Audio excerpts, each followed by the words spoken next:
ብሩኬ በነገራችን ላይ ስህተት ሰጥቷል። የሰራበት ምክንያት ምንድነው? ከአንድ ሩም ክፍል ያስረገዛትን ይዞ መገኘት ለሀይሚ በጣም ትልቅ ተጽዕኖ ነው የሚያደርስባት ብዬ አስባለሁ። ሰላም ቤተሰብ እንዴት ናችሁ? ደህና ናችሁ? እኔ በጣም ደህና ነኝ፣ እግዚአብሔር ይመስገን። ባላችሁበት ሰላማችሁ ብዝት ይበልኝ።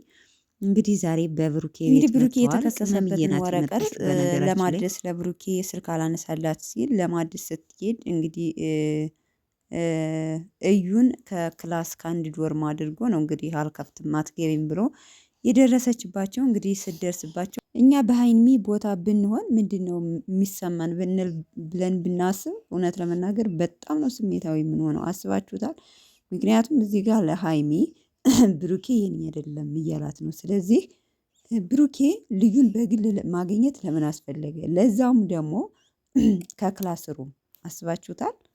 ከአልጋ ላይ ቁጭ ብላ ነው ያገኘቻቸው ማለት ነው። እና አሁን እናንተ በሀይሚ ቦታ ብትሆኑ ምን ያህል እንደምትሰማችሁ ራሳችሁ ገምግማችሁ መድረስ ትችላላችሁ። ለማንኛውም ግን እንግዲህ እዛ ቦታ ላይ በነገራችን ላይ አጠርግዳታለች። ዛሬስ ዝም አላለቻትም። ምክንያቱም አግብተሽ መሰለሽ እንዲህ ያረገሽው ዝም ብለሽ በየሩሙ ይደሽ እየተዘረጋሽ እኮ ነው ያረገሽው ብላ በጣም በጣም በጣም ነው የተናገረቻት። በነገራችን ላይ ማለት ነው እንግዲህ እንደ አንድ ሴት ልጅ ዝም ብሎ እንዳረገዘ ሰው ሲናገራችሁ ምን ያህል እንደሚሰማችሁ አላቅም። ሶ ቅድም ከበለቀቀችው ቪዲዮ ግን በጣም ደስ ብሎኝ፣ ምክንያቱም የኔ ነው የራሴ ነው የሚል ቪዲዮ ሰርታ በጣም ደስ ብሎኝ ነበር። ምክንያቱም ሀይሚዬ ብሩኬን እንዳትፈች እንዳትታይ ብዬ ነበርና እንደዚህ አይነት ነገር የሚያደርግ ከሆነ ደግሞ ብሩኬ ምክንያቱም ይሰማታል፣ እሱን ለመተው ነው የምትሞክረው ማለት ነው። ምክንያቱም እንደዚህ አልፈልግም ወይም ልጁ የኔ አይደለም እሷን በምንም ምክንያት አላገኛትም ብሎ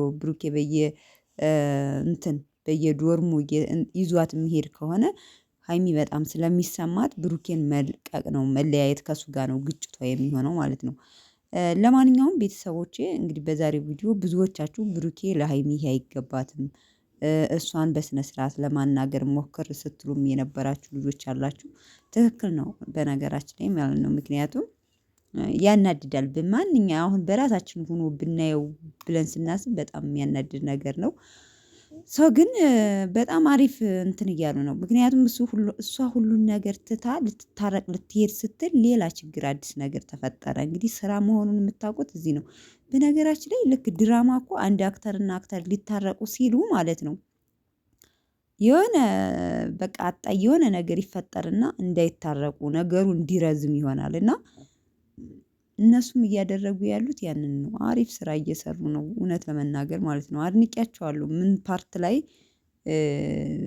መጠላት እንዳለባቸው የቱ ጋ እንዴት እንደሆነ በጣም በጣም እየሰሩት ነው እውነት ለመናገር ማለት ነው። እንዴት ለማድረግ ራሱ እኮ ግዴታ አስባችሁ አውርዳችሁ እንዲህ እንዲህ መሆን አለበት እንዲህ እንዲህ እዚህ ቦታ ላይ ሀይሚ መድረስ አለባት ምናምን በጣም የሚገርም ነውና ሶ አታስቡ ሀይሚና ብሩኬ መቼም አይለያዩም። ያው በትወና ተለያዩ እንጂ በእውነተኛ እንትን አይለያዩም ስላችሁ ነው በጥቅሉ ቤተሰብ